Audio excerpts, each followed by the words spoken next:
Innal hamdalillah nahmaduhu wa nasta'inuhu wa nastaghfiruh wa na'udzu billahi min shururi anfusina wa sayyiati a'malina may yahdihillahu fala mudilla lahu wa may yudlil fala hadiya lahu asyhadu an la ilaha illallah wahdahu la syarika lahu anna muhammadan abduhu wa rasuluh alladzi la nabiyya ba'dahu amma ba'd. Wahai iman rahimakumullah, setelah di ayat 218 Allah Subhanahu wa taala menggambarkan bagaimana besarnya amal orang yang sudah beriman, kemudian sudah berhijrah, mengorbankan segala sesuatu untuk Allah Subhanahu wa taala, kemudian juga berjihad. Di pengorbanan terakhirnya itu jihad, itu pertaruhannya nyawa dengan berperang di jalan Allah. Kalau hijrah pertaruhannya harta, kedudukan, keluarga. Tapi kalau sudah jihad, taruhan terakhirnya adalah nyawa.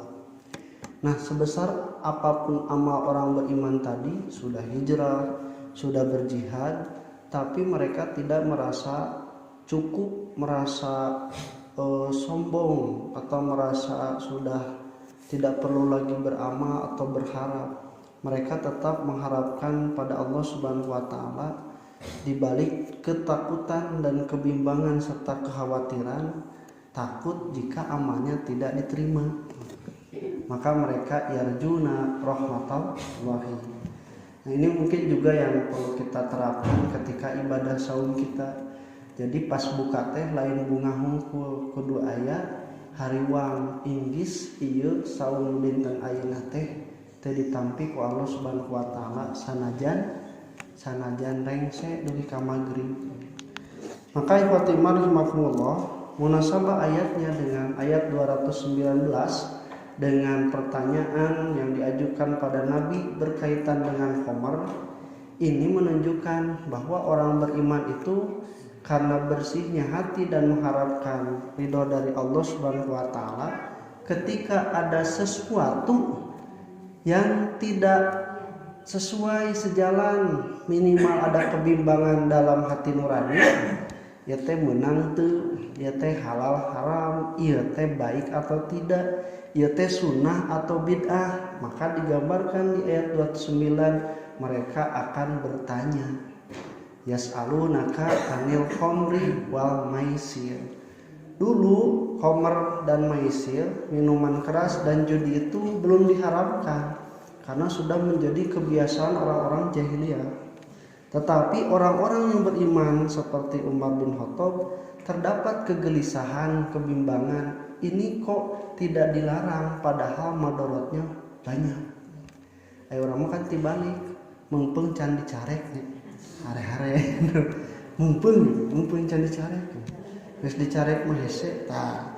Tapi orang beriman mah justru karena kegelisahan dalam hatinya teh boleh atau tidak sih? Ini sunnah atau bid'ah? Ini teh sesuai atau tidak, baik atau tidak? Maka dia itu mencari ketenangan diantaranya dengan bertanya. Dan kalimat pertanyaan ini banyak diterapkan di dalam Al-Quran. Nah, diantaranya tentang khamar. Khamar itu ikhwati rahimakumullah dari kalimat khamaro. Khamaro itu artinya menutupi. Tah ibu-ibu mastakana jeung rambutna ditutupan ku tiung. Tiung eta teh disebutna khamr. Humur, jamaah teh humur. Kerudung karena dia menutupi kepala. Khamar itu, minuman keras itu disebut khamar karena dia menutupi akal. Orang-orang yang meminum minuman tersebut akalnya tertutup sehingga tidak bisa membedakan mana yang baik dan buruk. Nah, tapi Fatimah rahimakumullah ketika dijawab yas'alunaka 'anil khamri wa maisir qul fihima itsmun kabir wa manafi'u lin-nas. Jadi jawabannya di sana ada dosa yang besar tapi juga ada manfaat untuk manusia. Ayat ini menurut para ulama tafsir adalah rangkaian ayat tentang tadrij, jadi urutan tahapan dari pengharaman khamr. Karena ayat yang pertama di surat An-Nahl itu membolehkan secara mutlak. Wa min kulli thamarati wal a'nabi tatahiluna sukara.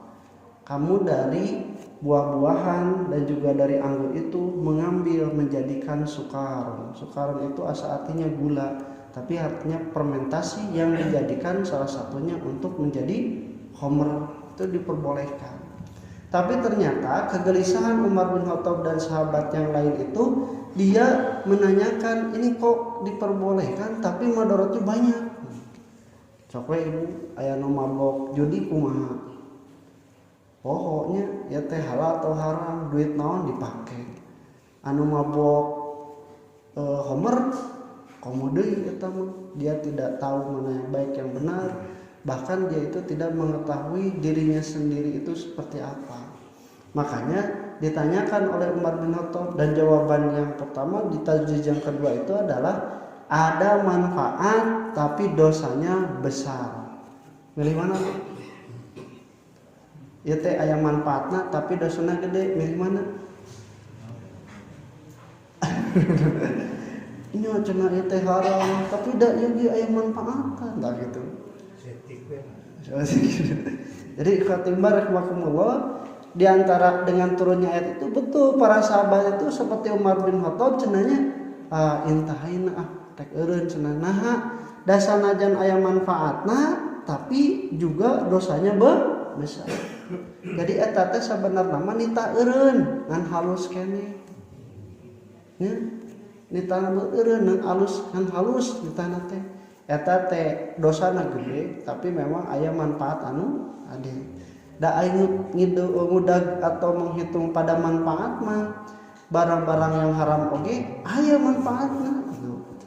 Daging babi aya manfaatna? Aya, bisa dituang istilah namanya. Bangke-bangke wae ge nu paeh aya keneh manfaatna gitu. Tapi ini berkaitan dengan pengharaman, dan setiap yang diharamkan oleh Allah itu pasti membawa kemudaratan. Nah, fihi ma ismun kabir wa manafi'u linnas wa ismuhu ma akbaru min naf'ihima, dan dosanya itu lebih besar daripada manfaatnya. Kemudian tadi yang kedua, para sahabat itu ketika sholat, seperti salah seorang sahabat diundang untuk makan-makan, kemudian dihidangkanlah homer. Nah, setelah minum minuman homer tersebut, datang waktu sholat, diminta untuk mengimami. Pas kaharep imaman maca al-kafirun teu make la.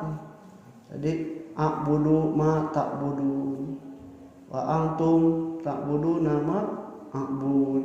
Berikan kasawa sampai bertanya lagi, Umar bin Khattab itu, ya Allahumma bayyin lana fil khamri bayanan sofian. Turun ayat ke-43 di surat An-Nisa, la taqrabus sholata wa antum sukara hatta ta'lamu ma taqulun. Nah, jangan kamu mendekati sholat dalam keadaan mabuk. Nah, para sahabat teh oh gitu, yang suatu anu mabokna bada isya we nya. Isya mabokna teh supaya naon? Oke, tos wengi, tos kolom. Tos kolom kakara we cenah subuh teh tos teu jangar deui. Masih tiasa juga melaksanakan sholat jeung teu pabaliut deui. Atau subuh sarapan homer deui dalila kaduhur. Nya, tah mun ti duhur ka asar, ti asar ka magrib, ti magrib ka isya mah entong bisi can leungit etana.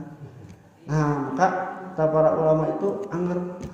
Kemudian ketika kejadian yang selanjutnya, ternyata ada orang yang sudah minum minuman keras jauh dari waktu sholat tapi pasea. Ya, teh salah paham teh kumaha nya bari mabok bari judi pasea dikeun kasulit tenggel aya nu maot. Dugikeun ka Umar bin Khattab minta deui ka Rasul, Allahumma bayyin lana fil khamri bayanan shafiyan. Ya Allah, jelaskan tentang hukum khamr ini dengan penjelasan yang sejelas-jelasnya. Maka turunlah di ayat 90 Al-Maidah. Nah, dikatakanlah innama khamru wal maisiru wal ansabu wal azlamu rijsun min amali syaitan fastanibuhu la'allakum tuflihun. Innama yuridu ayyuqi'a bainakumul adawata wal baghdha fil khamri wal maisir wa yasuddakum an dzikrillahi wa anis salat fa hal antum muntahun. Tah itu jelaskeun berebet panjang eueuh deui alasan utamanya hiji dengan kalimat hasr Umar maisir ansab ajlam rijsun kotor. Dua min amali syaiton pagawean setan ya min amali syaiton. Kemudian juga disebutkan pastanibuhu jauhilah innama yuridu syaiton hanya setan itu akan menimbulkan pada kalian adawat wa baghdha permusuhan dan juga kebencian. Wa yasuddakum an dzikrillah menghalangi kalian dari berzikir kepada Allah juga menghalangi kepada salat. Fahal antum muntahun dek eureun moal. Langsung jawab Umar bin Khattab intahaina.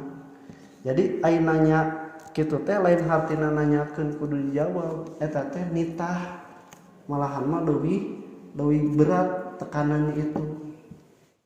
Da kitu deui moal bade patek. Nah, jadi maksudnya teh eureun gitu entong kitu deui. Nah, maka para sahabat itu ketika turun ayat 90 di surat Al-Maidah, solokan-solokan Madinah itu jadi solokan Homer sabab diparariceunan. Berenanya RW-na sadrung, RT-na sadrung.